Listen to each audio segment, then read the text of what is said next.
Good morning, আসসালামু আলাইকুম। Welcome to my channel. কেমন আছো বন্ধুরা? সবাই ভালো আছো? আমিও তোমাদের ভালোবাসায় অনেক ভালো আছি।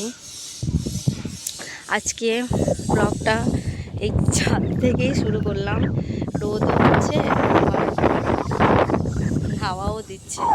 কত সুন্দর একটা ওয়েদার। তো গাইস, আমার কিছু কাপড় আছে, সেই জন্য মেলতে এলাম আর ভিডিওটা স্টার্ট করতে এলাম। হ্যাঁ, এখন ঘড়িতে বাজে 9:20। এখন থেকে আমার ব্লগটা আমি স্টার্ট করছি।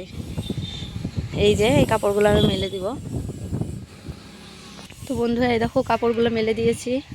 আসলে হালকা হালকা ভিজে ছিল, সেই জন্য কাপড়গুলো মেলে দিলাম। শুকিয়ে গেছে, এক্ষুনি শুকিয়ে যাবে। কারণ বারান্দাতে কালকে মেলে দিয়েছিলাম, রোদ ছিল সকালে বেলাতে, সেই জন্য অর্ধেক শুকিয়ে গেছে। এই দেখো কত হাওয়া দিচ্ছে, কাপড়গুলো সব পড়ে যাবে, আমি বুঝতেই পারছি। এই আবার আসতে হবে আমাকে তুলতে কাপড়গুলো। দেখো কত সুন্দর হাওয়া দিচ্ছে, এই দেখো। তাই চলে এলাম তোমাদের এখানে কথা বলতে, ঠিক আছে।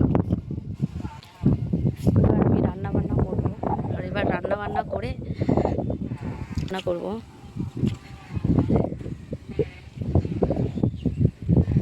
গাইস, আমি কিচেনে গিয়ে তোমাদের সাথে কথা বলছি।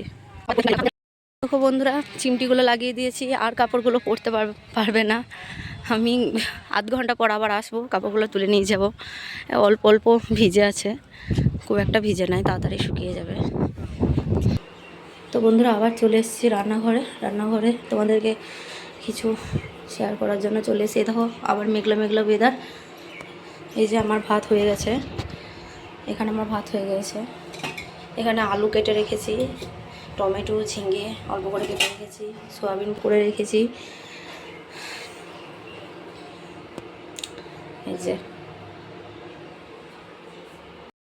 দেখো, আমি রান্না নিয়ে চলে এসেছি। এই দেখো, চিংড়ি মাছ দিয়ে ঝিঙের তরকারি, সয়াবিন আলুর তরকারি, শাক ভাজা, ভাত।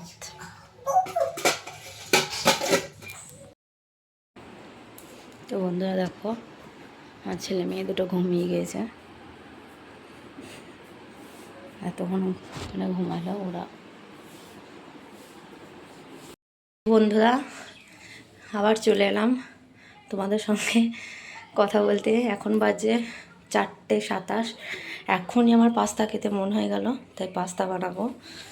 তাই তোমাদের সঙ্গে ভাবলাম একটু শেয়ার করি। এই যে পাস্তা।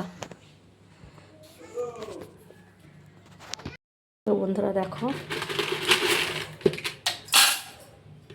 পাস্তাগুলো নিয়ে নিচ্ছি।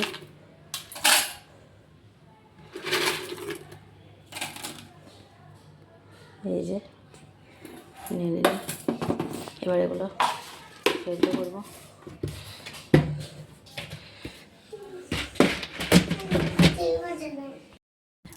দেখো বন্ধুরা,